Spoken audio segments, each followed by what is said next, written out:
Shalom, puji nama Tuhan. Selamat pagi, saya ucapkan kepada Bapak Ibu, saudara-saudari sekalian.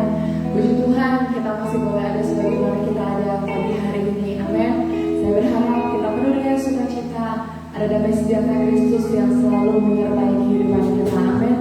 Pada pagi hari ini, mari kita menyatukan hati kita bersama dengan keluarga kita masing-masing di rumah.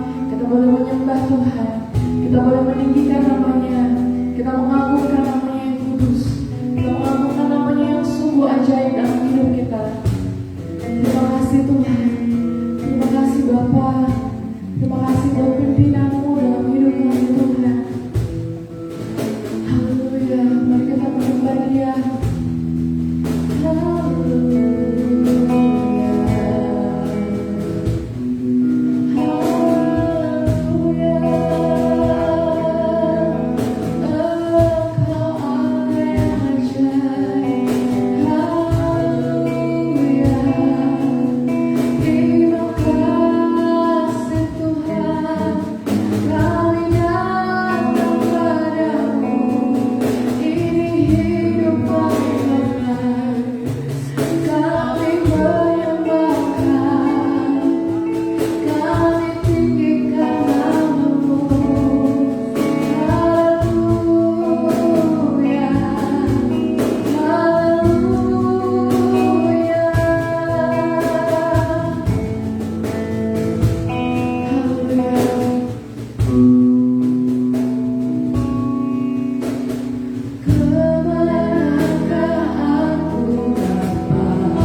lewat pujian kami, lewat penyembahan kami, lewat pengagungan kami akan Engkau, Engkau yang layak ditinggikan, Engkau yang layak dipuji dan dimuliakan ya Tuhan. Terima kasih Bapa yang baik, kami mengucap syukur berarti setiap hamba-hamba-Mu yang akan melayani pada pagi hari ini. Kami percaya menggunakan Tuhan tinggal bersama-sama dengan kami dan sidang jemaat Tuhan. Kita ibadah secara online sebagai live streaming Tuhan, tapi kami percaya setiap suara kami lewat suara kami sidang jemaat Tuhan boleh diberkati oleh Tuhan. Mereka yang berbeban berat, mereka yang mengalami masalah, kami percaya mereka akan dipulihkan. Kami semua akan diberkati lewat pujian kami, lewat penyembahan kami, lewat sorak-sorai kami kepada-Mu ya Tuhan. Terima kasih Tuhan, kami mengucap syukur. Kami membuka ibadah kami dari awal pertengahan sampai akhirnya. Kami alaskan dalam nama Tuhan Yesus Kristus. Haleluya. Amin. Haleluya. Puji nama Tuhan. Sungguh indah dan sungguh besar kasih setia Tuhan dalam kehidupan kita. Amin. Haleluya. Dia sungguh baik. Dia sangat baik. Di hadapan kemegahannya Tuhan, kita mau datang untuk sujud menyembah Tuhan. Haleluya.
Tuhan.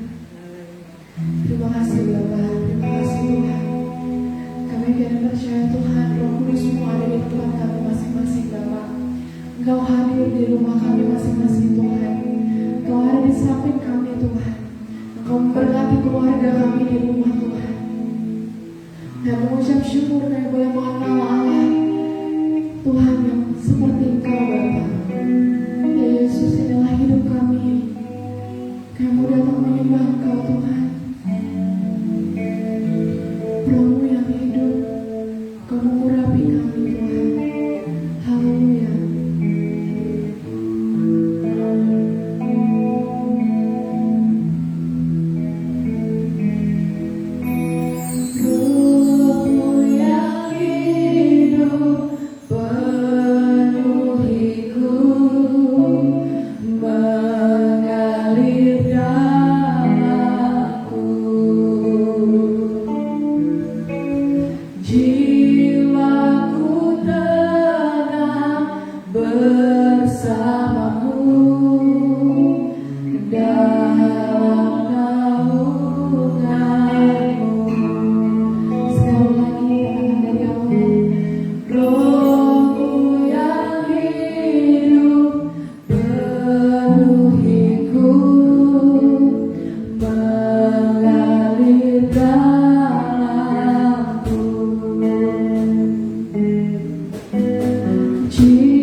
Roh-Mu yang kudus, pulihkanku.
Sebagai orang Kristen, tapi dilakukan karena cintanya kita sama Tuhan. Kita melakukan kebenaran firman Tuhan bukan karena malu nanti ke orang Kristen mau dibilang apa gitu kan. Tapi kita melakukan kebenaran firman Tuhan karena cintanya kita kepada Tuhan. Kalau kita mengasihi Tuhan, kita mencintai Tuhan, kita sudah tahu tugas dan tanggung jawab kita. Apa tugas kita sebagai prajuritnya Tuhan? Apa tugas kita sebagai orang pilihannya Tuhan? Dan apa tugas kita sebagai brand ambassadornya Tuhan gitu ya? Dan kita harusnya sudah tahu apa yang boleh kita lakukan dan yang tidak boleh kita lakukan.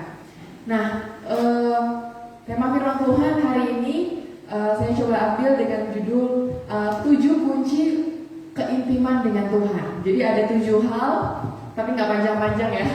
Ada 7 hal yang mau sama-sama kita lihat 7 hal yang menjadi kunci agar kita bisa lebih intim lagi sama Tuhan. Tapi balik lagi, hubungan kita sama Tuhan itu kan hubungan pribadi kita. Ini cuman apa ya? Cuman guidance, cuman step-stepnya, tapi gak harus urut.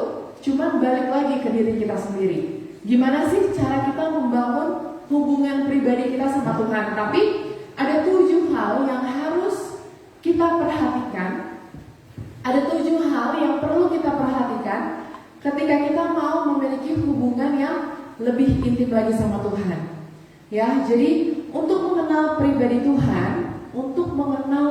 Tuhan, kita butuh kesadaran. Sadar bahwa kita perlu mengenal akan pribadi Tuhan.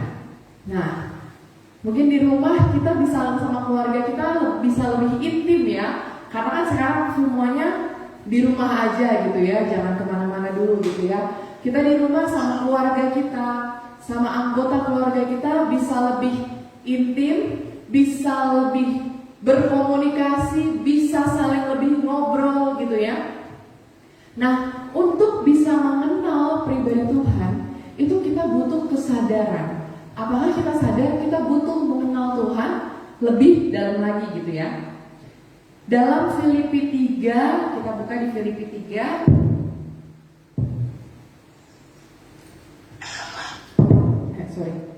Filipi 3 ayat 8 sampai 10.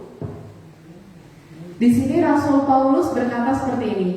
Malahan segala sesuatu kuanggap rugi karena pengenalan akan Kristus Yesus Tuhanku lebih mulia daripada semuanya. Oleh karena Dialah aku telah melepaskan semuanya itu dan menganggapnya sampah supaya aku memperoleh Kristus. Kita tahu cerita Paulus itu, dia orang yang jahat ya dulunya gitu ya. Dia membunuh orang-orang yang mengikuti Tuhan. Dia mencari orang-orang yang menjadi pengikut Yesus saat itu gitu. Tapi sampai pada akhirnya dia sendiri mengenal pribadi Tuhan dan dia bilang apa yang ada itu semuanya adalah sesuatu yang kuanggap rugi gitu ya. Karena dia mengenal pribadi Tuhan, apa yang sebelumnya dia tahu dia anggap rugi gitu ya. Karena pengenalan akan Tuhan itu berarti pengenalan akan Tuhan. Yang paling penting dari pengenalan akan Tuhan, pengenalan tersebut membawa dampak buat hidup kita. Ketika kita sungguh-sungguh mengenal Tuhan, ada dampaknya dalam hidup kita. Ada sesuatu yang berubah menjadi lebih baik lagi dalam hidup kita. Dan pengenalan akan Tuhan ada baiknya kita lakukan setiap hari. Bukan cuma hari Minggu, bukan cuma pada saat kita berdoa, tapi setiap hari kita mau mengenal akan Tuhan. Dan Tuhan itu tahu setiap pikiran kita ya. Mungkin karena kita jarang berdoa karena kita harus bangun pagi-pagi banget gitu ya. Atau misalkan kita kecapean atau apa gitu ya. Tuhan tuh sangat tahu ya. Tuhan sangat tahu masalah kita. Tuhan tahu pikiran kita. Tuhan tahu apa yang menjadi beban kehidupan kita gitu ya. Tuhan tahu semua masalah kita ya. Di Mazmur 139 ayat 2. Mazmur 139 ayat yang kedua dibilang seperti ini. Engkau mengetahui kalau aku duduk atau berdiri. Engkau mengerti pikiranku dari jauh. Ini firman Tuhan berkata bahwa Tuhan mengetahui kita kalau kita duduk atau berdiri gitu ya. Tuhan mengenal pikiran kita dari jauh. Artinya Tuhan mengenal seluruh kehidupan kita. Bahkan ada firman Tuhan bilang apa? Tuhan telah mengenal engkau dari kandungan ibumu gitu ya. Jadi Tuhan sudah mengenal kita, Tuhan tahu pribadi kita, Dia tahu apa yang kita pikirkan, bahkan Dia tahu apa yang kita rasakan gitu ya. Tapi ada beberapa hal yang menjadi poin penting untuk kita bisa mengenal Tuhan. Yang namanya hubungan dengan Tuhan tuh kan Nggak cuma hubungan satu arah ya. Misalkan Kak Okta manggil Kak Yanti, istrinya gitu kan. Tapi Kak Yantinya diem aja, Kak Oktanya sebel nggak? Sebel ya, pasti kalau dipanggil yang ngomong Kak Okta terus. Kak Yantinya nggak ada respon gitu. Kak Yantinya diem aja gitu kan. Misalkan, Yanti kita mau pergi ke gereja dulu, diem. Yanti, ya langsung makan, diem. Yanti kita mau beli beras ya, diem. Yanti kita mau jual motor ya, diem juga.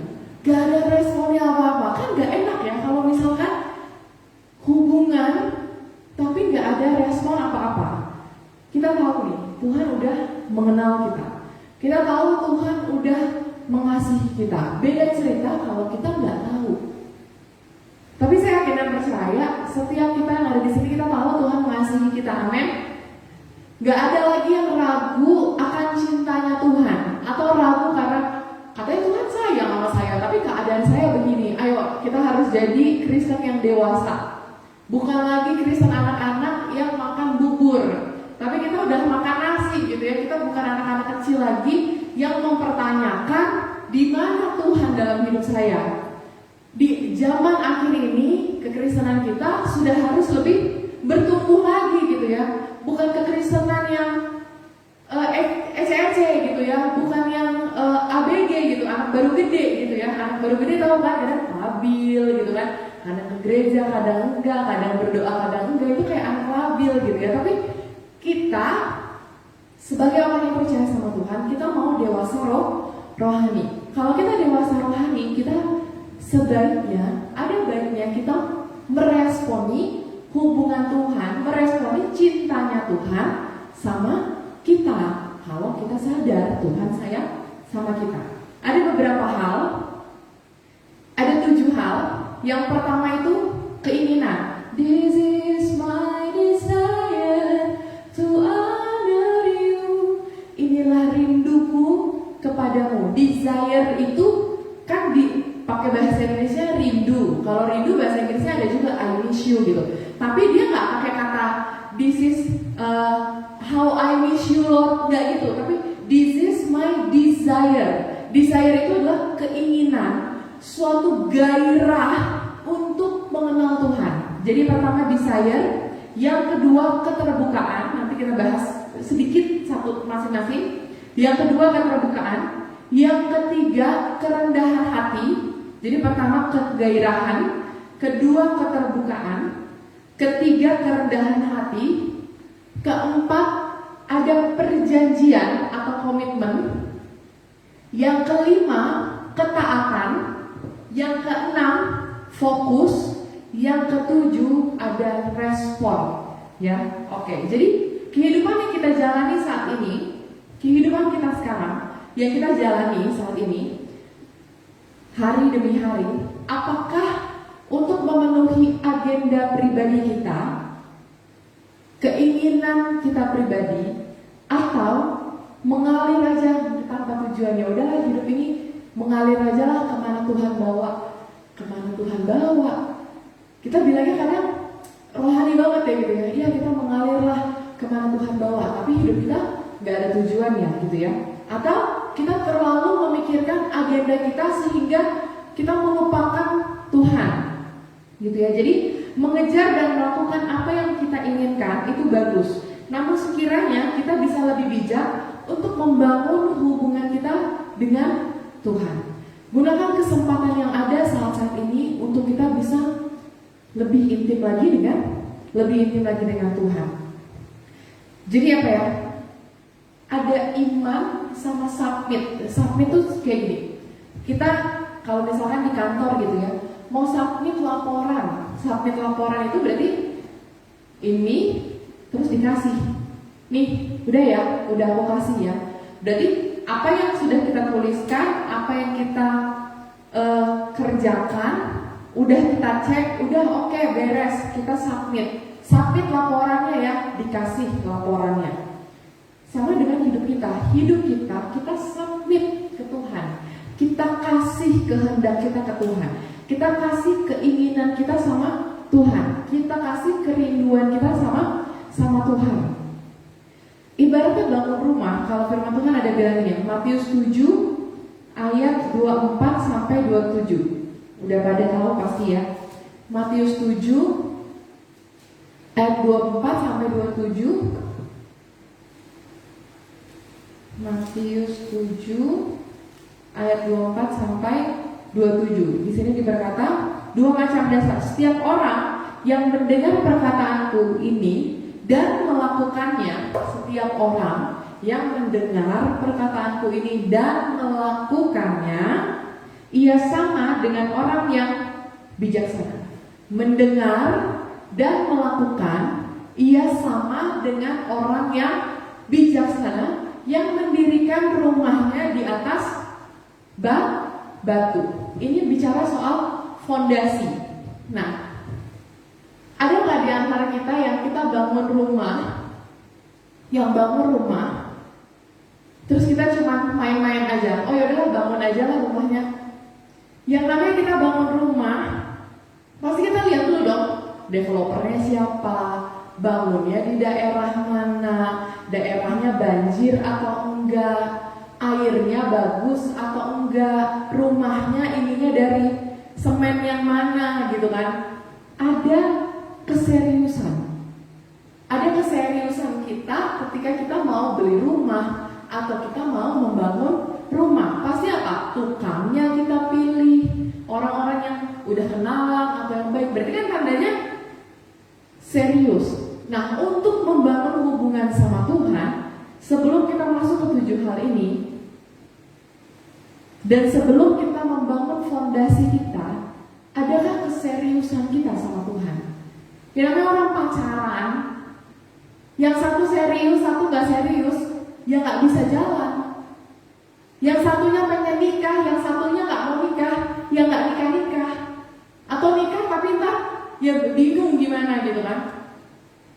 Yang namanya kita kerja, kita ada kontrak kerja, tapi kita kerjanya sembarangan, ya gak bisa gitu kan. Jadi yang namanya hubungan itu pasti dua orang tadi ya.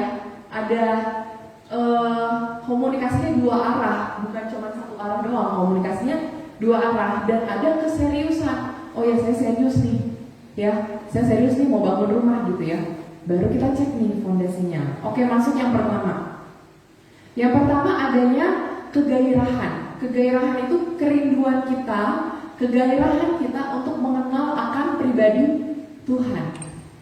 Kegairahan kita mengenal pribadi Tuhan mengingatkan kita itu kepada kasih yang mula. Masih ingat gak pertama kali ketika kita jatuh cinta sama Tuhan? Saya waktu pertama kali banget jatuh cinta sama Tuhan tuh sampai ngomong sama pengerja di Rawamangun, sampai ngomong gini, aduh aku rasanya tuh pengen berdoa terus, kayak aku gak mau nikah deh. Sampai segitunya gitu ya. Karena saking ngerasa deket banget sama Tuhan gitu ya. Saking ngerasa kayaknya, aduh pokoknya aku maunya Tuhan aja terus. Nah, cinta mula-mula kita sama Tuhan berbeda-beda ya. Beda-beda tergantung pengalaman pribadi, tergantung pengalaman kita masing-masing. Tapi desire ini untuk menjaga kasih kita yang mula-mula untuk tetap berapi-api. Bayangin kalau misalkan suami istri udah berpuluh-puluh tahun nikah ya, saya masih pencur ya, masih belum setahun nikah gitu kan.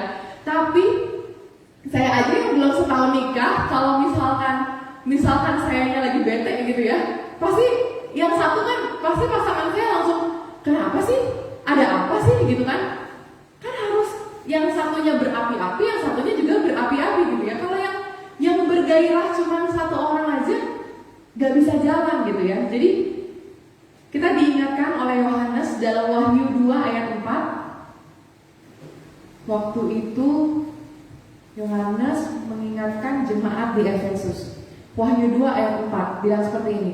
Namun demikian, aku mencela engkau karena engkau telah meninggalkan kasihmu yang semula.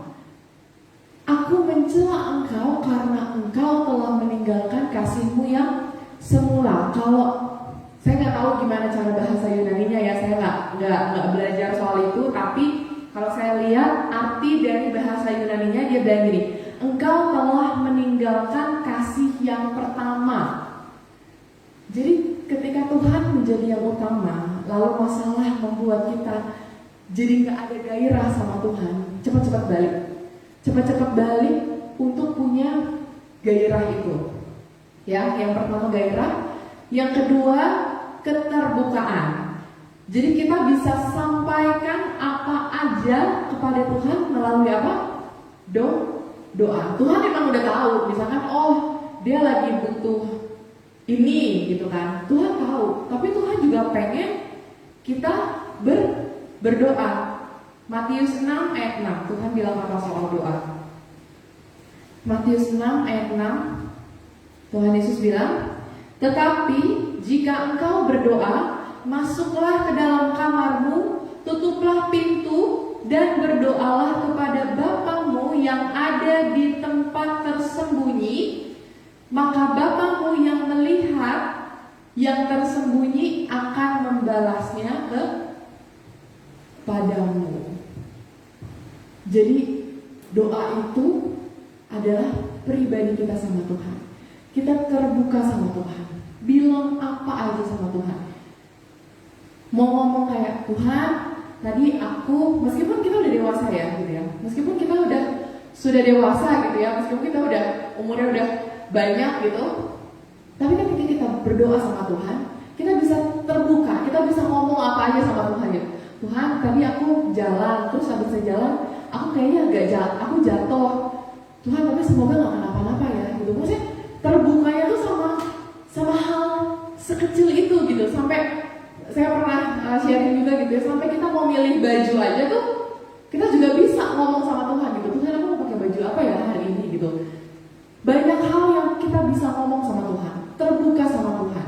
Tuhan itu sahabat kita, Tuhan itu teman terbaik kita, Tuhan itu pribadi yang paling mengerti kehidupan kita. Bahkan Tuhan mengutus penolong yaitu Roh Kudus untuk memimpin hidup kita gitu. Jadi yang pertama gairah, yang kedua keterbukaan, yang ketiga kerendahan hati. Amsal 18 ayat 12. Amsal 18 ayat 12.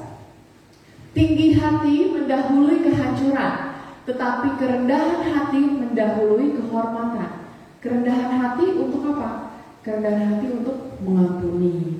Kerendahan hati untuk melakukan kehendak Tuhan. Kerendahan hati untuk mengikuti jalannya Tuhan gitu ya. Jadi submit, jadi yang kayak tadi ya. Jadi kita submit, kita ngasih nih kerendahan hati. Kalau kita mungkin kelihatannya nggak sombong, tapi sebenarnya sombong gitu. Udah Tuhan, ini hidup aku, pokoknya aku yang mau ngatur, aku yang mau bikin hidup aku kayak gimana. Aku berdoa, Tuhan kabulin. Aku berdoa, ntar itu jadi gitu. Aku maunya yang kayak gini. Jadi ini udah aku yang jaga aja ya. Gak boleh diutak-atik, pokoknya ini yang punya aku gitu. Tapi kerendahan hati adalah kerendahan untuk merelakan apa yang kita punya, apa yang menjadi keinginan kita untuk submit melakukan kehendak Tuhan. Oh ya Tuhan, yaudah ini ya. Tuhan coba lihat deh, dari yang ini yang oke yang mana gitu. Jadi ngobrol gitu sama Tuhan tuh sedekat itu gitu sama Tuhan gitu ya. Jadi kerendahan hati untuk mau dididik dengan firman Tuhan. Anak-anak pemuda pasti hafal nih 2 Timotius 3 ayat 16. Anak-anak pemuda pasti udah hafal. Segala tulisan yang diilhamkan Allah memang bermanfaat untuk mengajar, menyatakan kesalahan, memperbaiki kelakuan, dan mendidik orang dalam kebenaran. Punya hubungan dengan Tuhan itu melatih kita untuk apa? Merendahkan hati kita, bukan merendahkan diri ya. Merendahkan diri itu gak bagus, itu minder. Tapi merendahkan hati kita untuk apa? Untuk kita mau belajar. Karena firman Tuhan bilang apa? Segala tulisan yang diilhamkan Allah memang bermanfaat untuk mengajar. Kita merendahkan hati kita untuk apa? Belajar. Merendahkan hati kita untuk apa? Ketika kita salah, kita ditegur, kita terima, menyatakan kesalahan. Ketiga, memperbaiki kelakuan. Kita merendahkan hati kita untuk memperbaiki setiap kelakuan kita yang tidak baik. Ya, kita sendiri yang tahu apa itu yang tidak baik. Kita memiliki kerendahan hati untuk mau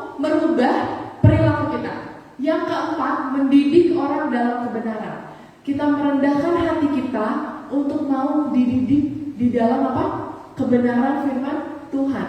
Belakangan ini, akhir-akhir ini, firman Tuhan sama dunia tuh udah jadi kayak apa ya? Dua selembar kertas putih, kayak udah nggak kelihatan gitu ya, kayak udah kayak nyatu gitu ya. Jadi kayak udah kebenaran Tuhan sama pola pikir dunia tuh jadi kayak nyatu gitu. Nah, ini kenapa kita sangat membutuhkan firman Tuhan dan Roh Kudus dalam hidup kita supaya apa? Supaya kita bisa membedakan mana yang benar dan mana yang salah. Itu yang ketiga. Yang keempat, adanya agreement, adanya kesepakatan bersama, komitmen yang kita ambil sebagai anak Tuhan. Komitmen itu untuk apa? Untuk menunjukkan kualitas dan untuk menunjukkan integritas kita sebagai anak Tuhan. Hubungan dengan Tuhan itu bukanlah paksaan, namun kesepakatan. Ingat ya, hubungan dengan Tuhan itu bukan paksaan, tapi kesepakatan. Jadi hubungan kita sama Tuhan itu kesepakatan kita sama Tuhan. Oke Tuhan, aku mau ikut Tuhan. Apa nih? Tuhan maunya apa? Oh, aku disuruh baca firman. Ya sesuai dengan kerinduan kita gitu ya. Ada orang yang bangun jam 3 pagi buat berdoa, ada yang bangun jam 5 pagi, ada yang bangun jam 7 pagi, jam 8 pagi. Itu terserah pilihan hidup kita. Yang penting kita membangun hubungan kita sama Tuhan. Yang kelima, ketaatan. Di Yohanes 14 ayat 15. Yohanes 14 ayat 15. Jikalau kamu mengasihi aku, kamu akan menuruti segala perintahnya Tuhan. Ini firman Tuhan Ibu Gembala beberapa minggu yang lalu. Jikalau kamu mengasihi aku, kamu akan menuruti segala perintahku, gitu ya. Jadi hal yang simpel yang dapat kita lihat dari kita sendiri yaitu adalah ketaatan. Itu adalah tanda percaya akan apa yang akan Tuhan kerjakan dan apa yang harus kita lakukan. Jadi ketaatan adalah tanda kita percaya sama apa yang Tuhan lakukan. Jadi taat berarti kita percaya sama apa yang Tuhan lakukan dan kita tahu apa yang harus kita lakukan. Itu berarti kita taat. Yang keenam, fokus. Nah, kemana fokus hidup kita sekarang? Kita penuh masalah, kita punya banyak beban pikiran, kita punya banyak pergumulan gitu kan. Jadi fokus sama keadaan yang sekarang gitu ya. Bisa buat kita stres, bisa buat kita khawatir, bisa buat kita dendam, bisa buat kita jadi marah-marah mungkin, bisa buat kita jadi berselisih paham gitu ya. Jadi keadaan yang sekarang itu bisa memberikan impact apapun lah dalam hidup kita gitu ya. Kalau kita fokus sama perasaan, kalau lagi senang, kalau lagi sedih, kita sedih gitu ya. Kalau lagi nggak mood, kita nggak mood gitu ya. Itu kalau kita fokus sama perasaan kita, sama keadaan kita gitu ya. Tapi firman Tuhan mengajarkan apa? 2 Korintus 4 ayat 18. Kita mau lihat di 2 Korintus 4 ayat 18. Firman Tuhan sebentar lagi udah yang terakhir. 2 Korintus 4 ayat 18. Sebab kami tidak memperhatikan yang kelihatan, melainkan yang tak kelihatan. Karena yang kelihatan adalah sementara, sedangkan yang tak kelihatan, adalah sementara, sedangkan yang tak kelihatan adalah kekal. Hubungan kita sama Tuhan kita nggak bisa lihat. Sama Tuhan juga kita nggak bisa lihat gitu ya. Tuhan juga nggak kelihatan gitu. Tapi hal yang tidak kelihatan adalah hal yang kekal. Fokuslah sama hal yang tidak kelihatan. Kebenaran kita melakukan firman Tuhan, ketaatan kita, gairah kita nggak kelihatan kan? Keterbukaan kita sama Tuhan, kerendahan hati kita, komitmen kita sama Tuhan ya, ketaatan kita itu nggak kelihatan. Kita fokus sama apa yang tidak kelihatan. Dan yang tidak kelihatan ini hanya bisa dibangun oleh dasar yang fondasi yang kuat, yaitu firman Allah. Matius 6 ayat 32 sampai 33. Matius 6 ayat 32 sampai 33. Tetapi carilah dahulu kerajaan Allah dan kebenarannya, maka semuanya itu akan ditambahkan kepadamu. Sebab itu janganlah kamu khawatir akan hari esok, karena hari esok mempunyai kesusahannya sendiri. Kesusahan sehari cukuplah untuk satu hari. Kesusahan hari ini cukup untuk hari ini. Besok ada kesusahan yang lain. Satu hari cukup itu aja. Dan jangan firman Tuhan bilang apa? Janganlah kamu khawatir akan hari besok. Tetapi apa? Carilah dahulu kerajaan Allah dan kebenarannya, maka semuanya akan ditambahkan kepadamu. Percaya, dekat dengan Tuhan, taat dengan Tuhan. Setiap masalah yang kita hadapi, setiap pergumulan yang kita hadapi, kalau kita menanggapinya dengan cara pandang yang berbeda, kalau kita menanggapinya dengan kebenaran firman Tuhan, hasilnya akan berbeda. Ya, yang terakhir, responsiveness. Ada respon kita akan cintanya Tuhan, akan kasihnya Tuhan, akan sayangnya Tuhan sama kita, gitu ya. Jadi Tuhan tuh sudah lahir, mati, bangkit buat kita. Bahkan Tuhan mengutus Roh Kudus untuk memberikan, untuk menguatkan kita, gitu ya. Tetapi Tuhan itu tidak mau memaksa kita untuk mengikuti kehendaknya. Nah sekarang kita udah kenal Tuhan berapa lama? Kita udah kenal Tuhan bertahun-tahun. Kita sudah menjadi Kristen mungkin bertahun-tahun. Tapi bagaimana respon kita terhadap kehadirannya? Kita mau jadi pribadi yang lebih berkualitas, kita mau jadi pribadi yang lebih berintegritas lagi, gitu ya. Di Yesaya 55 ayat 8. Yesaya 55 ayat yang ke-8. Sebab rancanganku bukanlah rancanganmu, dan jalanmu bukanlah jalanku.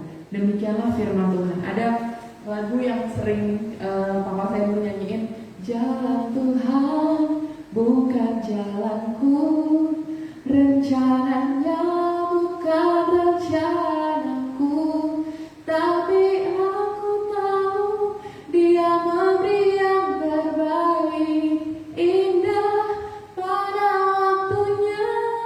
Kita percaya sama Tuhan. Jalannya Tuhan bukan jalan kita. Rencananya Tuhan bukan rencana kita.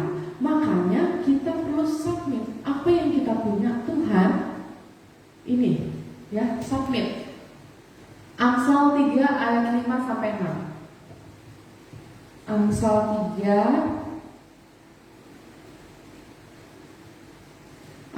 ayat 5 sampai 6. Percayalah kepada Tuhan dengan segenap hatimu, dan janganlah bersandar kepada pengertianmu sendiri. Ayat 6. Akuilah Dia dalam segala lakumu, maka Ia akan meluruskan jalanmu. Mengakui Dia dalam segala lakumu.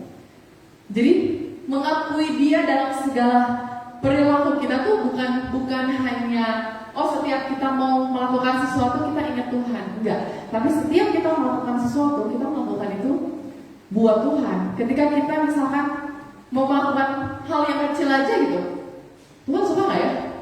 Oh kalau aku ngomong gini sama dia, Tuhan suka nggak ya? Kalau aku ngomong begini, Tuhan gimana ya? Gitu. Jadi mengakui Dia dalam segala lakumu, maka Ia akan meluruskan jalanmu. Jadi yang meluruskan jalan kita bukan kehendak kita, bukan rencana kita, bukan keinginan kita, tapi yang meluruskan jalan kita adalah Tuhan. Karena kita mengakui Dia dalam setiap langkah kita. Ayat terakhir, Nahum 1 ayat 7 sampai 8. Nahum 1 ayat 7 sampai 8. Nahum. Tuhan itu baik. Ia adalah tempat pengungsian pada waktu kesusahan. Ia mengenal orang-orang yang berlindung padanya. dan menyeberangkan mereka pada waktu banjir. Ia menghabisi sama sekali orang-orang yang bangkit melawan dia, dan musuhnya dihalaunya ke dalam gelap. Ayat 7 bilang apa? Tuhan itu baik. Ia adalah tempat pengungsian pada waktu kesusahan. Ia mengenal hubungan. Ia mengenal orang-orang yang berlindung kepadanya. Kita mau belajar untuk berlindung kepada Tuhan.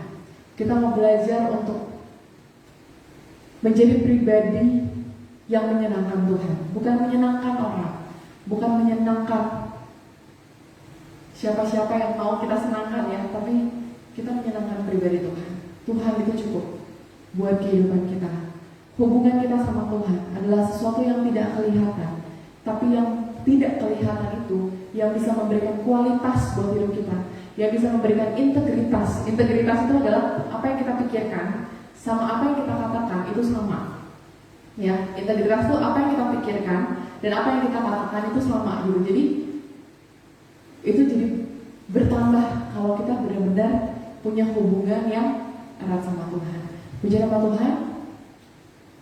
Kita mau angkat pujian, Rohmu yang hidup penuhiku, biar Dia mengalir dalam kehidupan kita. Haleluya. Ayo buka hati kami untuk jamahan-Mu Tuhan. Ayo memiliki hubungan yang erat dengan Engkau Tuhan. Kami mau lebih lagi dekat dengan-Mu Tuhan. Kami mau lebih dalam lagi mengasihi-Mu Tuhan.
Puji Tuhan, firman Tuhan yang disampaikan kiranya menjadi kekuatan bagi kita semua. Kita tetap berdoa senantiasa dan di dalam segala perkara Tuhan tetap menuntun kita, menjaga kita, menaungi kita. Jemaat Gosip tetap semangat, satukan iman untuk tetap teguh di dalam Tuhan. Sebelum kita akhiri, saya ingin menyanyikan pujian ciptaan dari Bapak Gembala. berdoalah bersama dengan Gracia.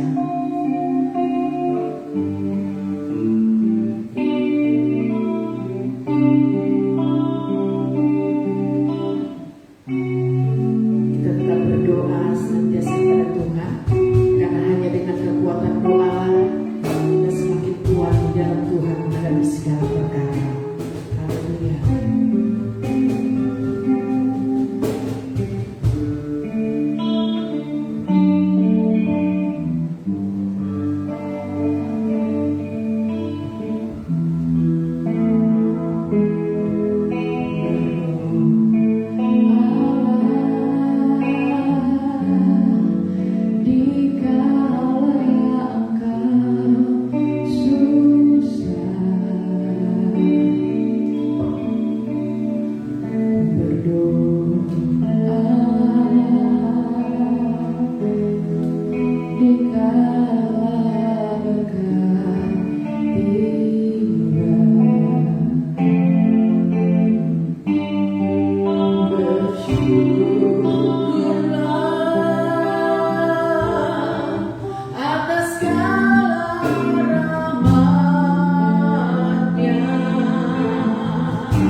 adalah ibadah yang diberkati oleh Tuhan. Biar setiap pujian kami boleh naik menjadi dupa yang harum bagi hormat kemuliaan namanya Tuhan. Hati Allah boleh disenangkan dalam setiap pujian umat-umat-Mu kepada Tuhan. Lewat penyembahan mereka kepada Tuhan, kami yakin Engkau ada bertakhta di atas puji-pujian kami. Dan setiap taburan firman-Mu ada tertanam di dalam tanah hati kami yang baik. Berbuah-buah kami boleh menjadi pelaku-pelaku kebenaran firman-Mu. Pada akhir zaman ini Tuhan memakai kami jemaat GBDI Goshen untuk maju terus di dalam Tuhan. Berbuah-buah bagi hormat kemuliaan nama Tuhan. Hanya nama Tuhan saja dipuji dan dipermuliakan. Kami bersyukur pada hari ini Tuhan, dan kami terus membawa di dalam doa kami kepada Tuhan bagi umat-umat Tuhan, jemaat GBDI Goshen khususnya Tuhan, mereka yang dalam keadaan sakit, Engkau jamah pulihkan kesehatan mereka. Kami bersyukur kalau ada beberapa jemaat yang terkena sakit penyakit COVID Tuhan, mereka sudah Tuhan buktikan pertolongan-Mu dalam hidup mereka secara pribadi. Mereka boleh mengalami jamahan Tuhan, mereka boleh mengalami kesembuhannya daripada Tuhan. Semuanya ini hanya kepujian hormat bagi namanya Tuhan. Terpuji nama-Mu Bapa di dalam surga. Umat-umat Tuhan yang bekerja di luar negeri, baik Bapak Nasir, baik Bapak Chandra Mawadi, baik Bapak Rudi Gutenberg, Engkau menolong mereka semua Tuhan. Dalam pekerjaan mereka Engkau memberkatinya. Usaha yang mereka kerjakan Tuhan memberkatinya. Berkati juga mereka dengan kekuatan kesehatannya daripada Tuhan. Satu waktu mereka boleh berkumpul kembali bersama dengan keluarga yang mereka kasihi, bersama dengan kami jemaat Goshen. Nama Tuhan dipuji dan dipermuliakan. Berdoa kami juga bagi jemaat-jemaat Tuhan yang bekerja di luar kota, baik Bapak Yarma maupun di Surabaya, baik Koko Edward di Sidoarjo maupun Stephen Timothy yang berada di Bali. Tuhan berkati pekerjaan mereka, berkati usaha mereka, berkati kesehatan mereka di dalam nama Tuhan Yesus Kristus. Kami yakin dan percaya Tuhan juga sudah jamah Om Yan kasih kami ini Tuhan. Engkau sudah pulihkan kesehatannya di dalam nama Tuhan Yesus Kristus. Nama Tuhan dipuji dan dipermuliakan. Terima kasih Bapak di dalam surga. Umat-umat Tuhan yang dalam kelemahan iman percaya mereka, Engkau sumber kekuatan mereka untuk mereka tetap kuat di dalam Tuhan. Allah Roh Kudus yang memberikan penghiburan, Tuhan sendiri yang memberikan kekuatan dan campur tangan, biar di dalam segala perkara usaha umat-umat-Mu, apapun yang dikerjakan oleh mereka, Tuhan membuatnya menjadi berhasil. Nama Tuhan dipuji dan dipermuliakan. Terima kasih Bapa di dalam surga. Kita mengangkat kedua belah tangan kita, terima berkat Tuhan. Kekasih-kekasihku, pulanglah engkau membawa berkat dari Allah Bapa, cinta kasih dari anaknya Tuhan Yesus Kristus, persekutuan pimpinan dan penyertaan dari Allah Roh Kudus kiranya menyertai engkau mulai hari ini, besok, bahkan sampai selama-lamanya, sampai Maranatha Tuhan datang pada kali yang kedua. Hanya di dalam satu nama, di dalam berkat nama Tuhan Yesus Kristus. Haleluya.